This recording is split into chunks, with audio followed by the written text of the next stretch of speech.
Thank you very much, and good afternoon to friends from the media. Namaskar. Thank you very much for joining us this afternoon for this briefing on the upcoming visit of the Honorable Prime Minister of India to South Africa for the Brics Summit, and then onwards to official visit to Greece. Honorable Prime Minister will depart tomorrow morning for Johannesburg, where he would be participating in the 15th Brics Summit that actually starts tomorrow only and concludes on 24th of August. Just to recall, Honorable Prime Minister had last visited South Africa in July 2018. That was for the 10th Brics Summit, and then in July 2016 for a bilateral visit. South African President Cyril Ramaphosa, he had visited India in January 2019, where he was also the chief guest for the 70th Republic Day celebrations. The two leaders had also met in June 22 in Germany on the sidelines of the G7 Outreach Summit, and most recently they spoke to each other just a few weeks ago. South Africa is, as you all know, the incumbent Brics chair, and the theme of the Brics Summit this year is Brics and Africa, Partnership for Mutually Accelerated Growth, Sustainable Development and Inclusive Multilateralism. This would be the first in-person Brics Summit after 3 consecutive years of virtual meetings owing to the COVID-19 pandemic. You are all aware of the importance that India attaches to the Brics Group and consider it as an important expression of global multipolarity. India last held the Brics chairmanship in 2021. For us, it is also a platform that can address a number of global challenges, and also by contributing to building a fairer, inclusive and open international architecture with sustainable development and economic growth at its core. In terms of program, upon his arrival on 22nd, Honorable Prime Minister will participate in the first event, which is the Brics Leaders Retreat later tomorrow evening itself. This would be a closed-door engagement, and the expected agenda is likely to include discussions on global developments of concern and the role that the Brics can play in addressing some of those developments and challenges. The next day, on 23rd August, Prime Minister will participate in the 15th Brics Summit. The summit itself is structured into 2 sessions. One, a closed plenary that is likely to focus more on items pertaining to intra-Brics cooperation, as also the reform of the multilateral system and counter-terrorism issues. Thereafter, there is an open plenary which would actually see participation of other entities and organizations that are associated with Brics. This would include the President of the New Development Bank, the Chair of the Brics Business Council, and the Chair of Brics Women's Business Alliance. The participants are likely to deliberate on issues such as global economic recovery amid ongoing geopolitical challenges, sustainable development goals, something that would, I think, continue throughout the different sessions of the Brics Summit, women-led development, as is also addressing the concern and interests and priorities of the Global South. The summit would conclude on 23rd, and on 24th, Prime Minister will participate in Brics Africa Outreach and Brics Plus Dialogue. We understand that the host country, South Africa, has invited a number of guest countries from Africa, as well as other emerging markets and developing countries to participate in this event on 24th. Partnership with Africa, how the partnership with Africa can actually shape and contribute to the development of the Global South will figure as one of the items, important items in the deliberations on 24th. You are all aware of India's own views and efforts in this regard, which were very clearly and in detail reflected in the Voice of Global South Summit that was hosted by the Honorable Prime Minister in January earlier this year. These priorities of the Global South, just to touch upon here, are also reflected in are going to be reflected in the upcoming G20 summit also, given the fact that this G20 presidency of India will see the largest ever participation from Africa in the summit to be held next month. For the 15th Brics summit, a business delegation from India is also traveling to South Africa to attend the Brics business tracks meetings and also the meetings of the Brics Business Council, Brics Women Business Alliance, and the Brics Business Forum. After completing his engagements in Johannesburg relating to the Brics Summit and to the Brics Outreach and Brics Plus Summit, Prime Minister would travel to Greece for an official visit on 25th of August 2023 at the invitation of His Excellency the Prime Minister of Greece. A ceremonial welcome on arrival in Athens, which would be followed by the visit to the tomb of the unknown soldier, where the Prime Minister would lay a wreath. Prime Minister will thereafter have a restricted and delegation level talks with the Honorable Prime Minister of Greece. Both leaders would also address the key businesses of both countries later after the delegation level talks. Prime Minister would also interact with the Indian diaspora in Greece.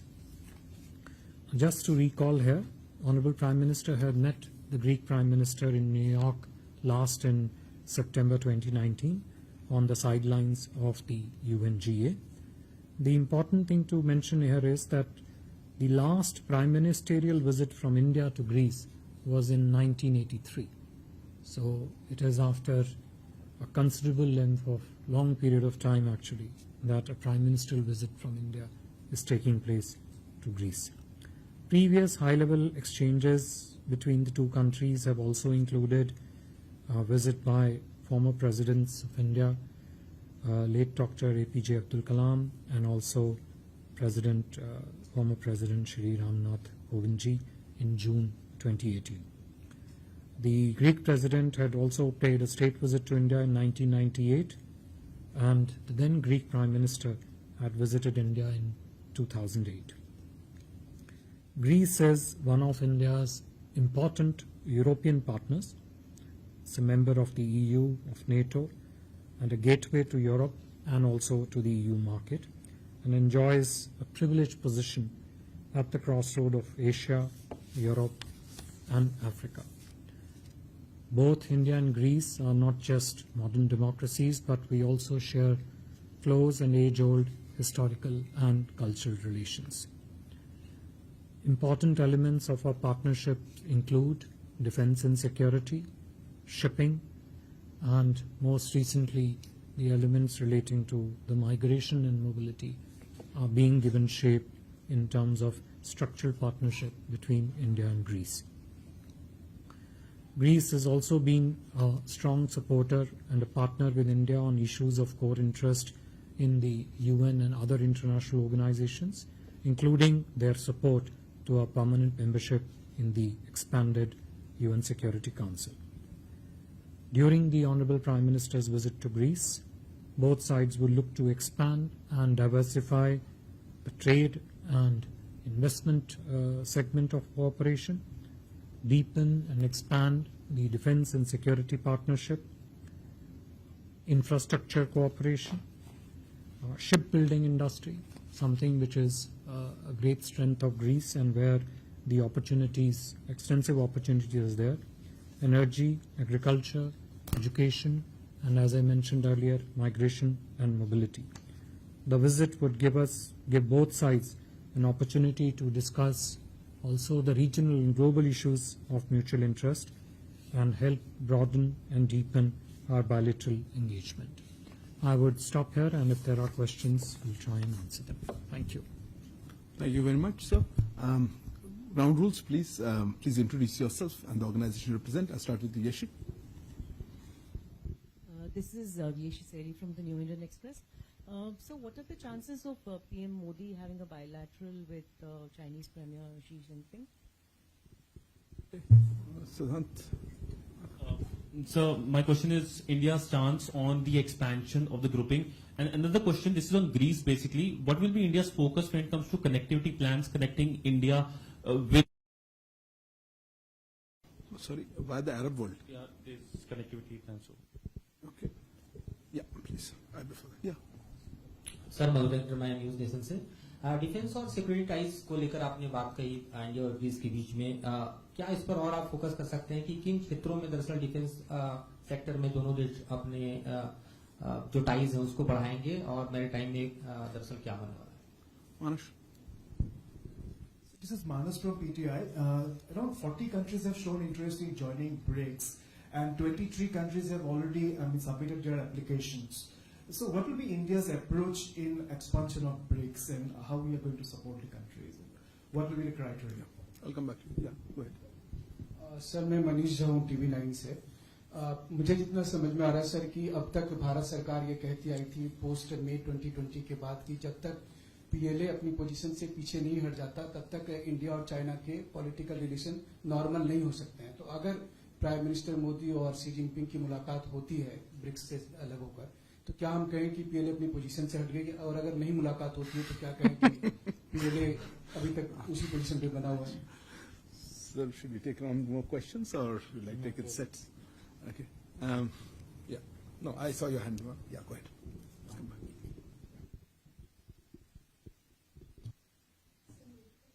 Microphone, please.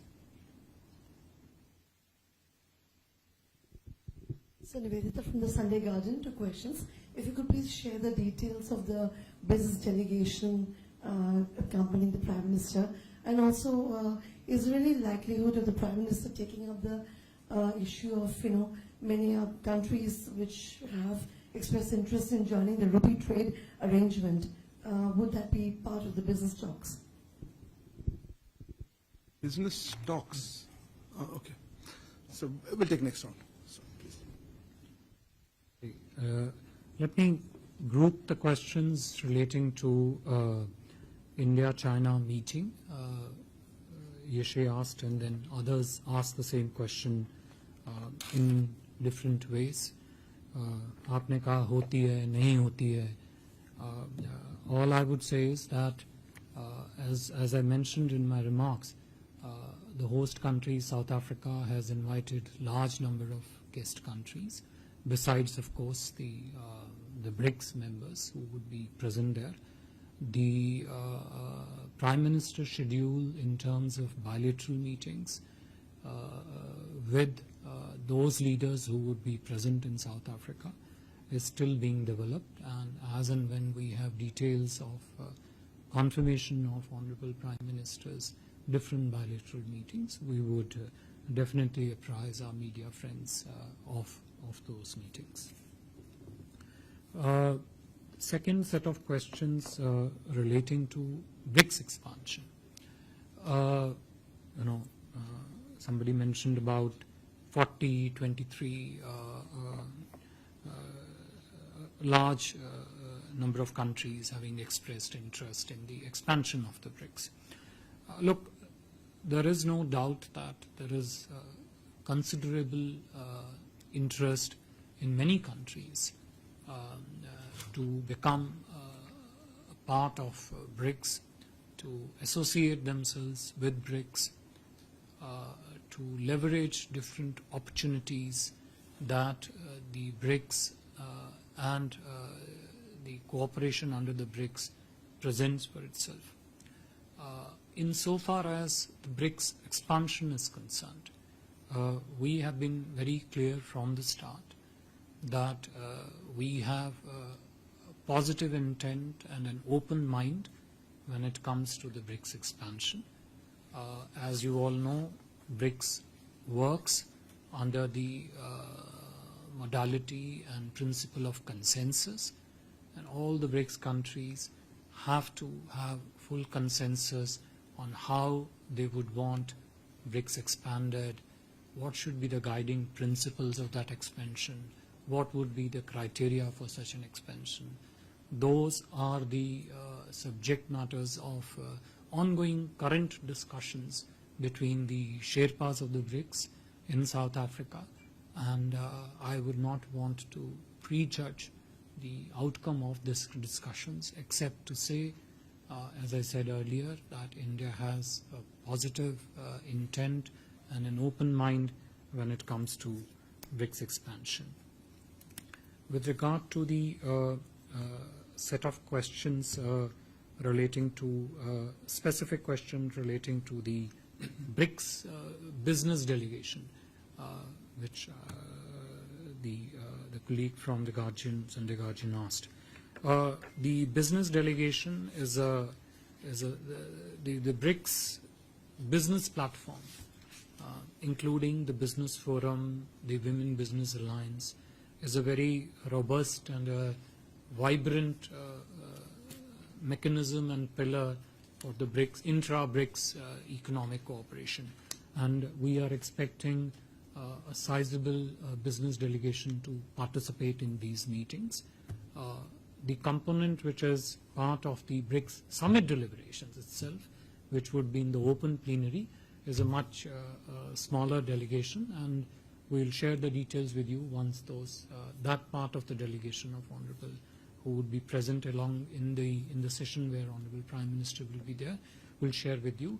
Otherwise, the delegation representatives from the business entities would be participating in associated events of, as I said, the BRICS Business Forum, the BRICS Business Women Alliance. With regard to the question on greater cooperation with Greece, whether it is defense and security or the economic trade aspects, I would request my colleague, Secretary West, Sanjay Verma, to speak. But if I can just, before doing that, just touch upon the connectivity question which was asked.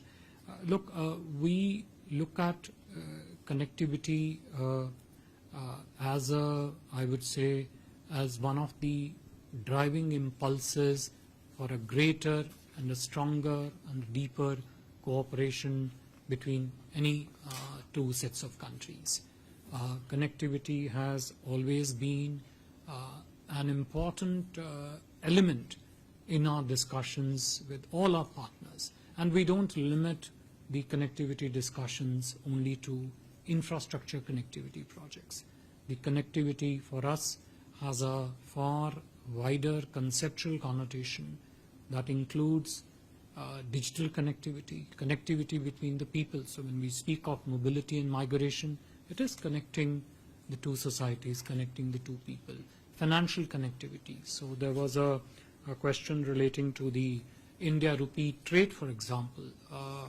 It is one of the key instruments of connecting the trade ecosystems between the two countries. But so there I'll just make that remark on the larger connectivity point you mentioned. But if I could just quickly answer the specific part relating to India-Rupee trade.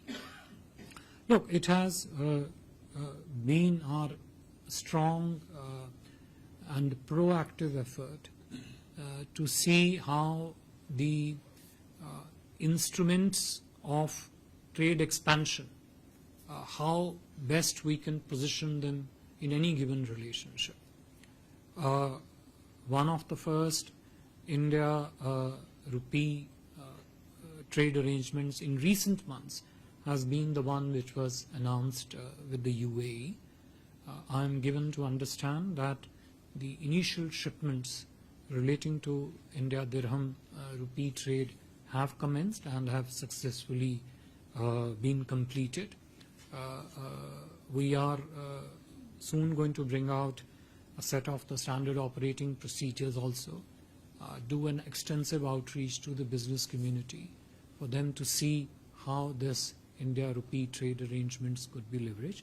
Naturally, it would be our interest to see that it could be expanded to as many countries as possible. The India trading arrangements in another currency always have very extensive regulatory elements, but also the elements that involves the commercial banking channels, something which requires extensive due diligence. But as a matter of priority, we would definitely be pursuing them. How far we reach with them is something to be seen. With this, if I could request my colleague Sanjay to speak on to the elements of cooperation between India and Greece during this visit. Well, thank you, Foreign Secretary. The question was specifically pertaining to cooperation in the defense sector. As you know, Greece is pivotally located in the Eastern Mediterranean.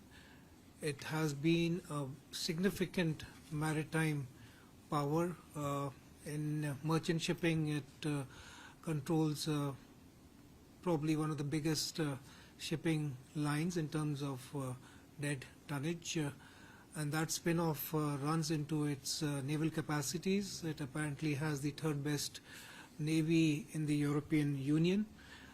Just a matter of weeks ago that we had a naval exercise with the Greeks in Greece. This was preceded in April, the multinational aviation Air Force exercise.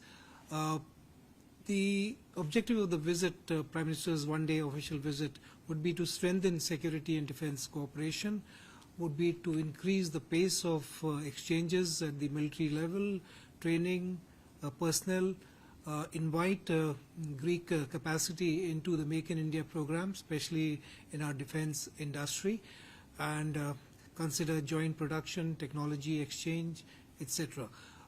As Foreign Secretary mentioned, both Greece and India have shared core foreign policy interests, and security and defense interests are somewhere at the heart of core interests.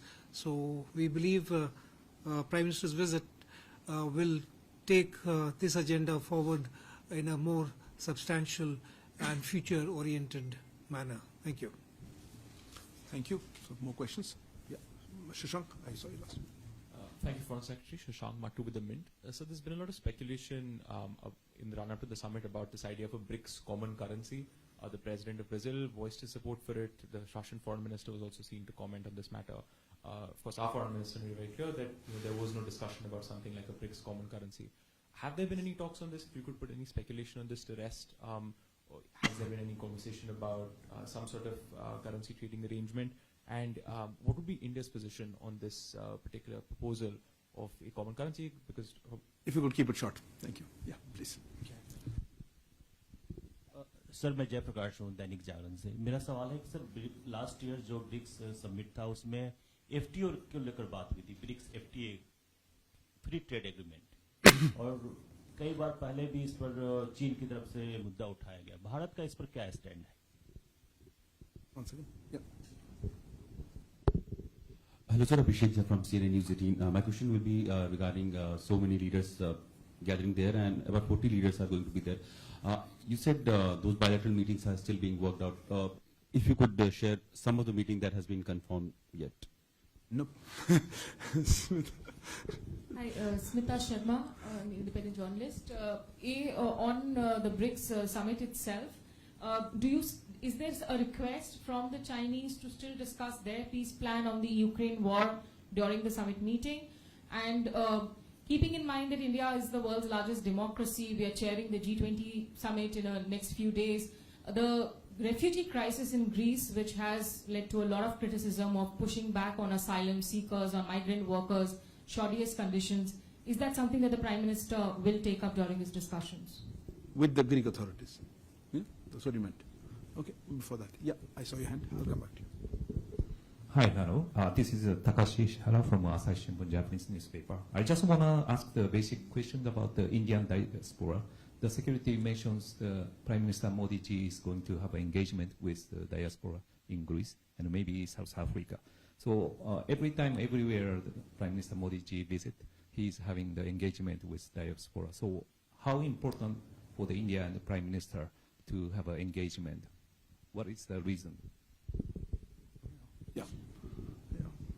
Hi, this is Shubhajyoti from BBC News. I mean, it has been announced that Bangladesh Prime Minister Sheikh Hasina will attend the Brics summit. So, will there be any meeting at the sidelines between Prime Minister Modi and Prime Minister Hasina in Johannesburg? And I have two supplementaries in this. Two supplementaries. Okay. I'll be short. No worries. Please. Okay.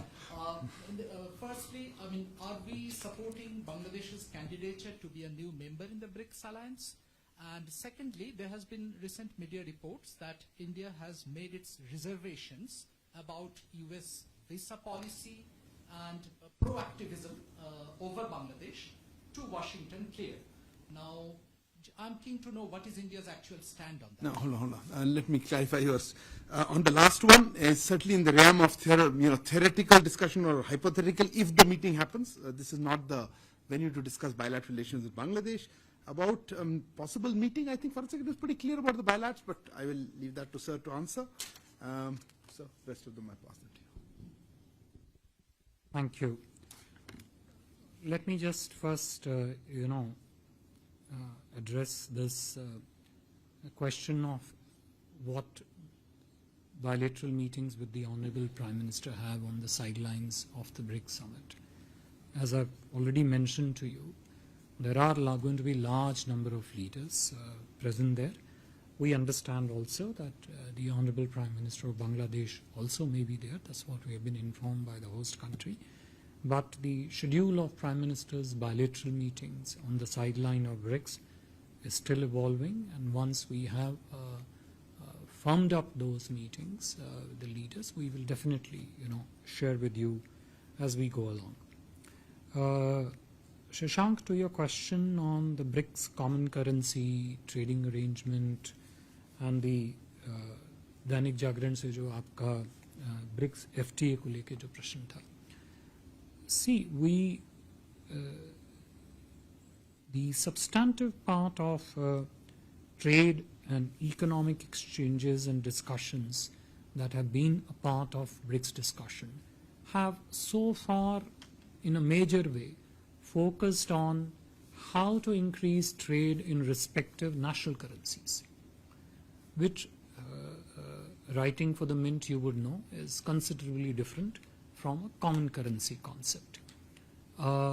Again, you would know that the common currency discussions have several prerequisites before you can even talk about a common currency framework. The discussion framework in BRICS, the substance of that discussion framework in BRICS have focused principally on currency within the national trade within the national currency, and not the other element which you mentioned. देखिए, जहाँ तक BRICS FTA का प्रश्न है, और ये प्रश्न केवल ब्रिक्स FTA तक ही सीमित नहीं है, ये प्रश्न किसी भी देश के साथ जब FTA पे वार्ता होती है उस पर भी लागू होता है कि FTA की जो डिस्कशंस हैं वो एक प्रकार से राजनीतिक हैं, मगर एक प्रकार से काफ़ी तकनीकी भी हैं। FTA का स्वरूप क्या हो, FTA के विभिन्न चैप्टर्स क्या हों, FTA में कितनी टैरिफ लाइन कंसेशन के लिए आए, खाली गुड्स पे हो, सर्विसेज पे हो या इन्वेस्टमेंट्स पे भी जाए। अच्छा, खाली ट्रेड्स, गुड्स, सर्विसेज या इन्वेस्टमेंट की बात नहीं, बाकी आर्थिक सहयोग के एलिमेंट्स भी उसका भाग हों या ना हों। तो जो फोकस ब्रिक्स के अंदर रहा है वो अधिकांशतः इस बात पर केंद्रित है कि ब्रिक्स के कंट्रीज के बीच में जो आपसी सहयोग है, परस्पर सहयोग है, उसका विकास कैसे हो, उसकी गहनता कैसे बढ़े, उसको किस प्रकार से जो है नए से नए क्षेत्रों में लेके जाया जा सके। अब उसका स्ट्रक्चरल स्वरूप में FTA हो, ट्रेड इन नेशनल करेंसीज हो और कोई फ्रेमवर्क हो, वो चीजें ऐसी हैं जो कि जो एक्सपर्ट्स लोग हैं वो आपस में डिस्कस करके उस पर निर्णय करेंगे। तो ब्रिक्स में जहां तक इंट्रा ब्रिक्स सहयोग की बात है वो आर्थिक सहयोग पे केंद्रित है, इसमें कोई दो राय नहीं है, बट उसका स्वरूप क्या हो वो जो है दूसरी बात है।